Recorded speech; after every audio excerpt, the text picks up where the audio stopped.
Two, one. But yeah, I mean, it's just Shiano has done a fantastic job of I don't even know if you'd be able to call it resuscitating because the term resuscitating, you know, dictionary wise means like bringing back something that was already alive. And prior to him, the Rutgers program wasn't even alive. It wasn't even a thing. It was a joke. Yeah, you kind of Um, turned a cave to a gold mine a little bit for a while. It's just, now we're in the mine and there's no gold. exactly. The taps have run dry, but I don't know. It's just, I mean, they did talk about today about how like we said earlier, that there's been changes, but the changes will remain in house. It says it's just so it's always as much as I love me some Greg, sometimes his pressers just really just aggravate me. We've What? made some changes, but the changes will remain in house. It's just what the fuck does that mean? Like at that point in time, to me, I mean, why even say anything about it? Like, who cares? Like, going into that presser, right? That everybody is clamoring for some kind of overarching change, right? So then you go in there and you say something like so cryptic like that. Like, what does that do? Not for nothing, too. If you're a D coordinator, you got your position coaches, then you got your GAs, Hmm. and you got your player development guys. Like, not for nothing, all those people are collaborating and communicating at each level, right? Like, you ever think, your coordinators are, they're leading the chain of command with your position coaches. Unless when you take a position coach, then, all of a sudden now they're making those defensive calls. I mean, does Shiano really believe maybe one of his defensive coaches, to not Rob Smith, is going to come in and really has more value add they could bring, that they're seeing something that they could make better calls, that they'll move someone, at any given time during the season to a different position. And I've seen that within the program at some point, guys become linebackers all of a sudden now they're ends, like, hey, you're gonna be more effective here. It, It's not it, gonna work it out. But his like, staff has done a great job of that. Like, how many times have we seen him move a player from Ian Strong, pristine example. He was recruited as a strong safety. Shows up to the banks. They said, you know what? Eh, we're gonna put you on offense. And now this man is, barring anything insane happening, like I would say, I would be very confident putting a substantial sum of money in the fact that he's gonna get drafted. You know, no, it's just the fact of, you know, like we had a lot of great recruits from like the what would be like 18, 19 type recruit class that panned out. We obviously have a lot of dudes that unfortunately, which is crazy to me. I've never heard of this ever, but like we have multiple players that were, solid recruits that had career ending injuries before they even played a snap, which is, crazy in and of itself. Um, but I just think that the problem is like Shiano has his, program building dynamic, which has been great. It has been successful. He's brought us back from the dead. I mean, we were nothing before Shiano. Like, we'll call a spade a spade. But I think with this new era of the NIL and the transfer portal and all of this new shit, I think now this is just me speculating, obviously. Um, yeah, he needs to relinquish some kind of control and like go outside of the bounds of what his comfort level is because clearly it's not working. We're in year 6. If this was year like 3, we could continue to perpetuate the argument like, hey, he doesn't have his players. It's not his team. It's not his culture. He hasn't been able to develop his guys. We always see that, whether it be with basketball and football. Whenever there's a new coach, it's always, when are we going to be able to get his guys, right? These are all his guys, hypothetically. It's either his guys or guys that he went out and got through the transfer portal. So, that being said, maybe it's he's just not he's juggling too much. Maybe we need him here to to consolidate the pillar and the foundation of what has been successful in the past, but we need to try to branch out and maybe find somebody, take a shot on somebody. You know, I'm sure Rob Smith is an amazing guy. Obviously, I've been really open about my criticism of certain players and now coaches, but it's just I just don't understand why we are rehiring someone we fired twice before. There has to be somebody else. I would much rather us go out and take a shot on somebody like a Justin. Let's say Rutgers is going to hire Justin for Well, a fat check, dude, well, to you know be what's the funny? depot. I wanted to see. I saw Coach Frazier. I was golfing last year up at Rutgers, and I saw Coach.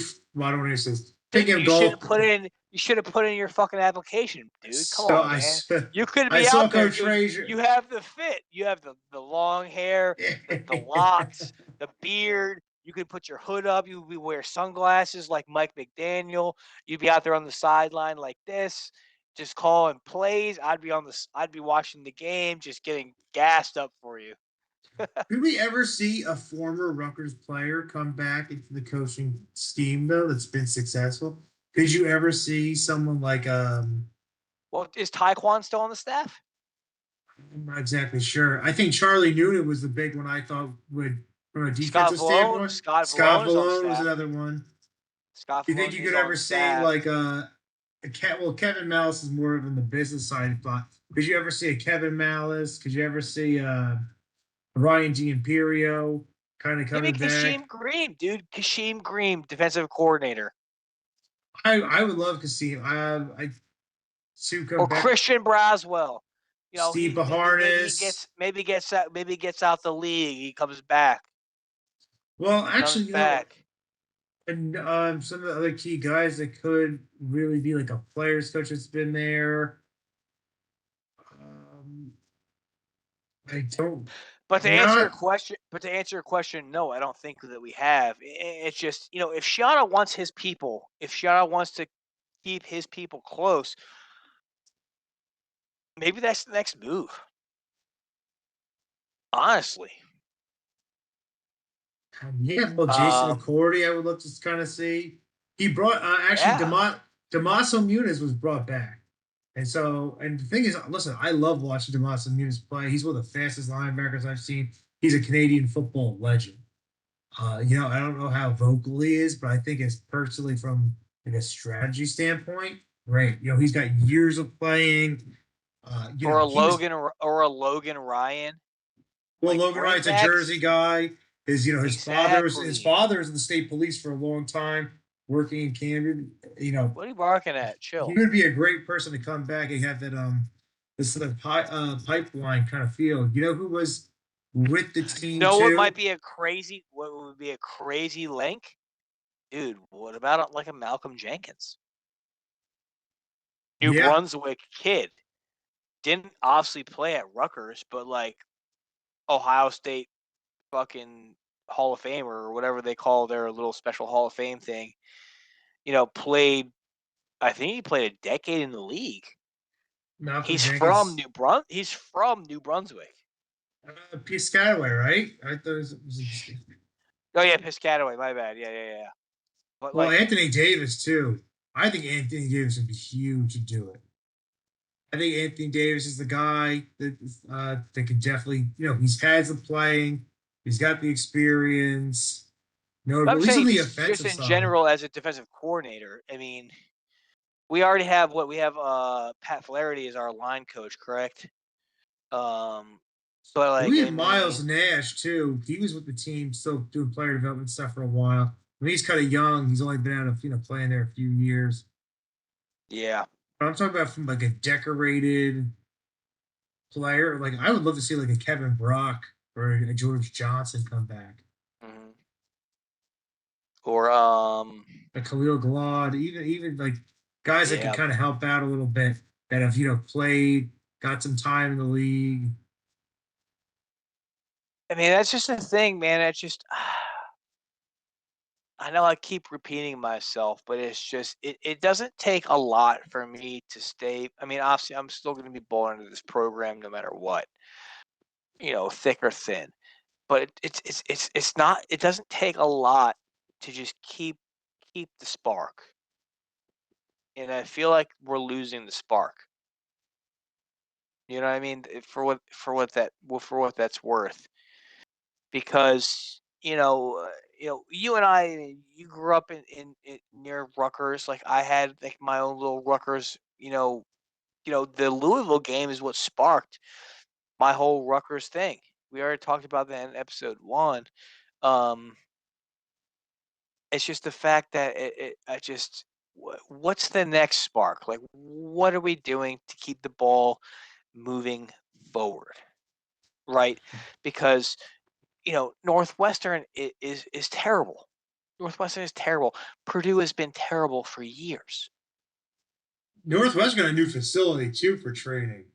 Exactly. They were building their new facility, and then in the meantime of them building a new facility, they had a part-time facility that was right on the lake.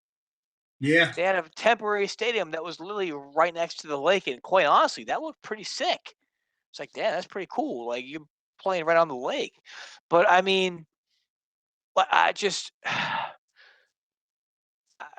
mean, just us scraping by 6-6 last year was acceptable. We'll call it acceptable because of the injuries. Mo Toure, Tyrene Powell, Aaron Lewis. Robert Longerbeam was hurt. Flip Dixon was playing like 55%. Sam Pretty Brown. much the last half of the season. Sam Brown had a ruthless injury. Bless his soul. I watched it on TV with my wife, and I watched it. I was like, his season's over. I mean, it was obvious. If you've watched football for more than a day in your life, you see something crazy like that happen, you already knew what time it was. Um, so I mean, as painful as it is to say, like, oh yeah, we scrounged out 6-6, we scrounged this out. All right, that's fine. You guys can have 2024. You guys can have it. But 2025 is here, and scrounging out a 6-6 game is looking like it's not happening. And if that's acceptable in 2024 and 2025 with a team that's supposed to be healthy, that's objectively supposed to be at least better on offense. I mean, defense is a different story, but to take a significant, which is what I would call, if we don't make a bowl game this season, I'm going to go on record and I'm going to say it is a significant step in reverse. Yeah, I So mean, then what does that lead us for 2026? We don't know what the schedule is going to be like. Can't imagine it's going to be any easier than 2024. Where we didn't play Oregon, Penn State, or Ohio State or Michigan. well, next year you probably get Michigan, Wisconsin, Nebraska, uh, Michigan Which I mean, State. which will be easier than this season, quite honestly. Your We I would like to see dodged that. I would we like to see your dodged Ohio non-conference State. games change too. I feel like this year's nice seeing Ohio University and Miami, Ohio. But we play Norfolk State all the time. And I'd rather be, even playing schools that like impact us like recruiting was even like not to say like we had a chance to play mom. Not saying we for competition. I think maybe we could bring attention, draw players and fans back in. even from the state, it's hard to recruit. We Jersey play fan. Princeton. Princeton would be The great. first ever. The fact that we don't play Princeton every year is an absolute catastrophe to me. It's a crime. But actually, You we know, were at we should do 150. a home and home with Princeton every single year, because guess what? That's where the very first collegiate football game was ever played. We have to. The fact that we don't play them ever is a crime. Yeah, well, it would be nice to have like an in-state rivalry, even if we had another bigger school too. Honestly, they could do a whole theme next year if they wanted Jersey. If they could set up a Monmouth, Princeton, and there's really no one Like a else after Monmouth that. tour. Yeah, I mean, you don't got Ione anymore. Yeah, but I Uh, mean, none of them teams are. even None of the those city, teams are even like D1 Syracuse. Even like it would like be nice to see like Syracuse like an out of conference game. It would be tough. or But even brings up WVU. Pittsburgh too. Yeah, like anyone's even from We like can run it like back, a Big East, run it back the Big East teams. But UConn. yeah, Yeah, man. I mean, we've been going for what, like, I don't know, coming up on almost an hour. It's just so we don't bore our viewers with the classic things. It's just, what is the next step? That's the question. What is the next step, and how do we take it?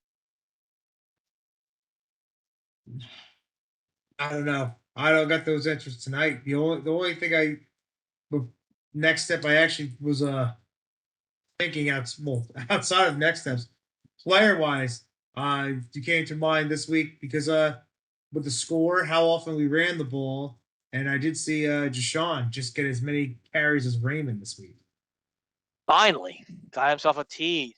I mean, um, Rutgers basketball had a 4-star recruit. He loved the trip. Loved Rutgers, loved the coach. Went to a football game. Not ideal. Yeah, Not ideal, but hey, loved it. So I mean, I don't know. I mean, Purdue. Uh, it's just so tough to try to sit here and be positive about like who's gonna succeed.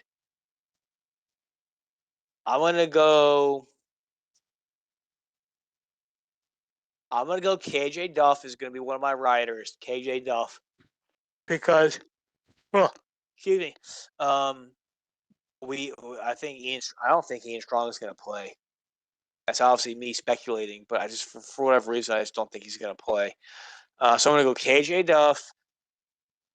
I'm gonna go KJ Duff, and I'm gonna go. Fuck it, dude. I'm gonna go Kaliak Manis, dude. This man needs to bounce back. I know we've been real kind of anti quarterback because it's kind of like the easy pick. But I'm gonna go Kaliak Manis. I'm gonna go KJ Duff. They're gonna be feeding each other this whole game. And then on defense,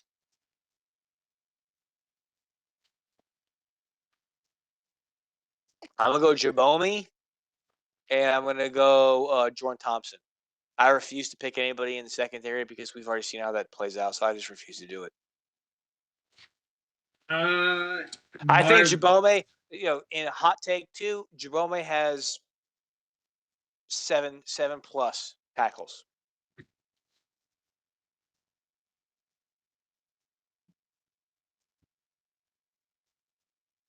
you know And what? I think we see some Sam Robinson or some of these other dudes at linebacker. I think they're going to come in. I'd have to look at the roster, but we have some bros that are just waiting. That are some freaks. And I talked about it with my buddy earlier today. It was, Dan Lanning had a fantastic little snippet that I heard the other day, and he said it like this: if you're good enough, you're old enough. Well, So actually, simple. one If you are good enough, you are old enough. So pretty much as we saw, they had what, 2 true freshmen playing at either corner, which is insane. Well, Um, top six in the top six this week in tackles. Freshman linebacker from UNC New Jersey, Kamar Archie. So that's what let's you see. got. That's my surprise. That's my emerging Let's freshman. go. That's going to be, I think, someone I want to see what he can do.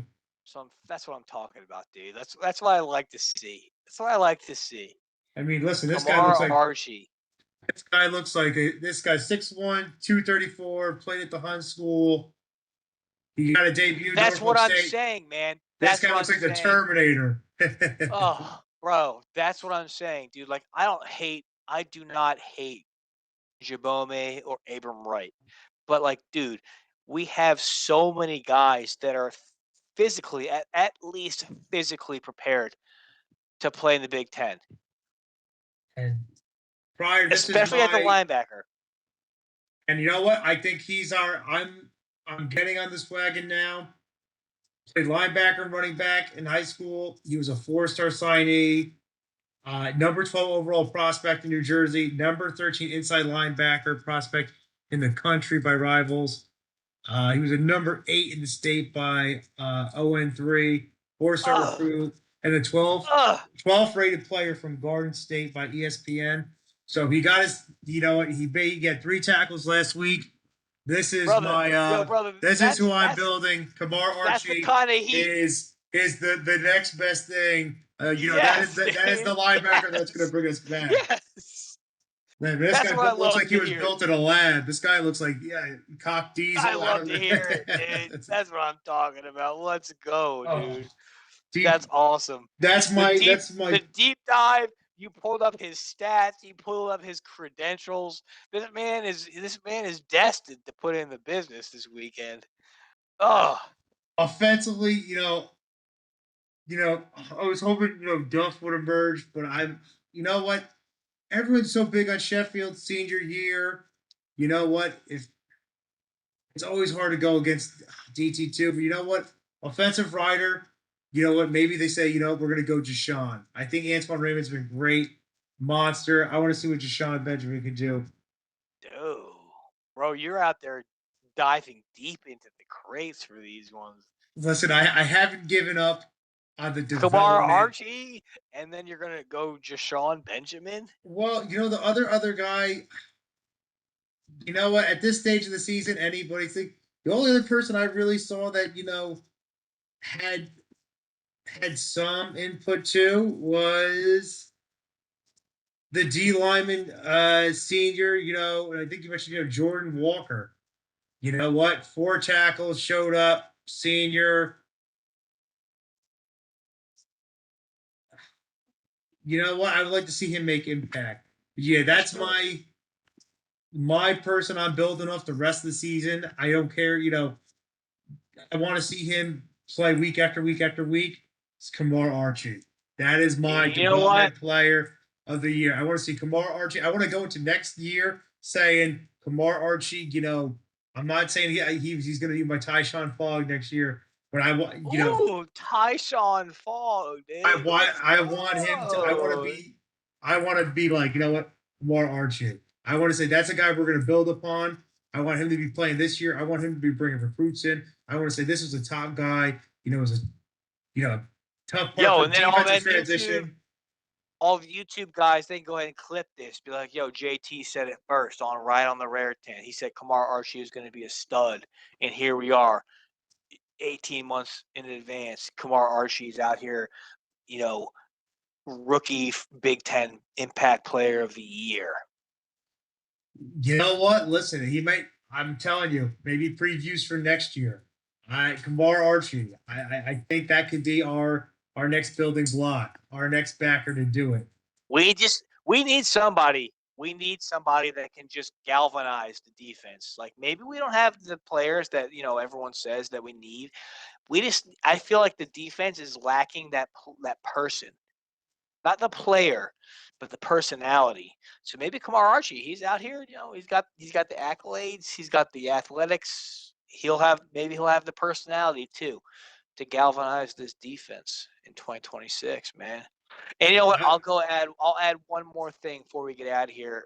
The Rider Resurgence player of the week. It's going to be the comeback player. You know what? As critical as I have been of our defensive backfield, I'm going to put myself out on a limb. I'm going to say Kaj Sanders has a good game. Kaj Sanders, he plays well. The rioting resurgence player of the week will be Kaj Sanders. yeah, I Partly, haven't given up on partly Kai because Shan. partly because I love the fact that he's just a Jersey kid. And he honestly didn't play terribly last season, and he was thrown into the spotlight last season due to injuries and whatnot. And he played relatively well. Probably the fastest player on our defense, I'd imagine. I just, you know what? I'm not giving up on you yet, Kaj. If you watch this podcast, I know that I'm extremely critical of you, so I do apologize in advance. But still got faith in you, man. You're a Garden State kid, man. Just got to keep your nose to the grindstone. And I think that he's going to have a bounce back game. Maybe even an interception. Maybe. Maybe. Yeah, I think he's got the athleticism to do it, turn around, make impact plays. He's around the ball every week. You know, not to where we would like to see him around the ball, but he's Uh, tough. I don't know, man. I'm excited next season. I hope DK Gilly comes back 100%. I know that he was a huge. Everyone, all the coaching staff was huge on him. I think he's a Florida kid. DK Gilly's from Florida, but I'd love for him to come back strong and pair in with Kaj, and them go ahead and conquer the defensive backfield. But hey, man, score predictions, and then we'll get up out of here. I'm gonna go. Oh, this is hurting my soul right now. I'm gonna go 31-17 Rutgers.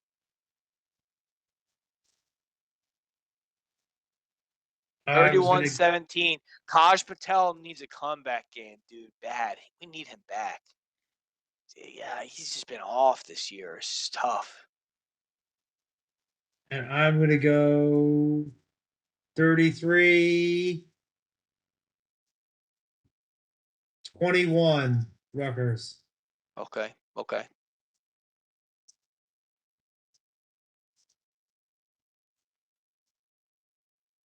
All right, yeah, actually, this is gonna be our last true week. Next week, I'll actually be on the road on my way to DC, so I'll be listening Hey, to the game as opposed to watching, which hurts me. It's the only game I'll probably miss on the actually watching this season. But then following the next week, it's going to be hoops and ball. Starting, I mean, November 5th, we're Opener back, versus man. We're Rider. back. It's about to get crazy. We're about to have multiple games to talk about during the week. So we'll have, I think, the 5th, the 7th, and the 8th. Busy week at Rutgers. I mean, Rider. Then I forget who they're. I don't know if it's Who do you Maine. think? Maine's on the 10. Who do you think starts at center? Is the real question. I forget how to pronounce his last name. Oh, is it Aglaboe? I forget the super Agboe? muscular. Yeah, Listen, man.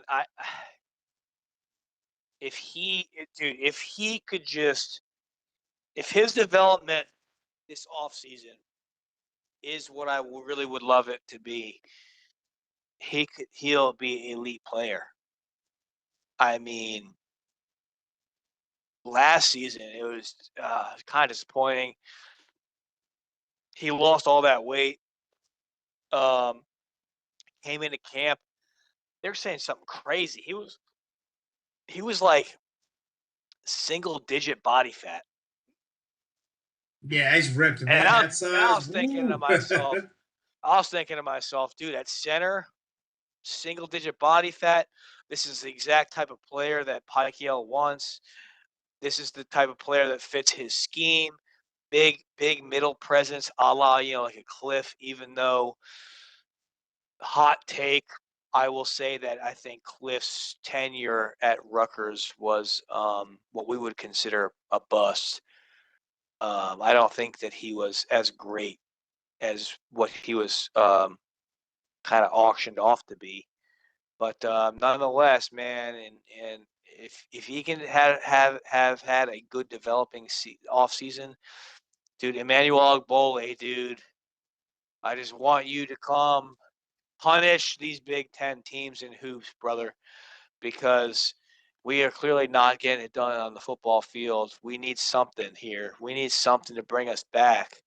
I'm tired of the Big Ten having all these big men coming in and pushing us around. We need you to come through with a vengeance and punish these kids. But anyways, nonetheless, man, hey, good luck on the rest of your endeavors this week. I know you got a big election coming up. You Yeah, got better a be full blown into the full blown back into Rutgers catching yeah, up we're and gonna see you. We're gonna see you on the presidential ticket in the next yeah. decade. I don't This is know just a about that. small, just a small stepping stone. Small stepping stone. But Let's anywho, man, always a pleasure talking with you. I know that we'll talk during the week. We always chop it up, text it up during the week. But hey, at the end of the day, what do we always say? Go go Knights. Knights. Go All Knights, right, sir. baby. Until next week. All right, man. I'll catch you later. Catch you later.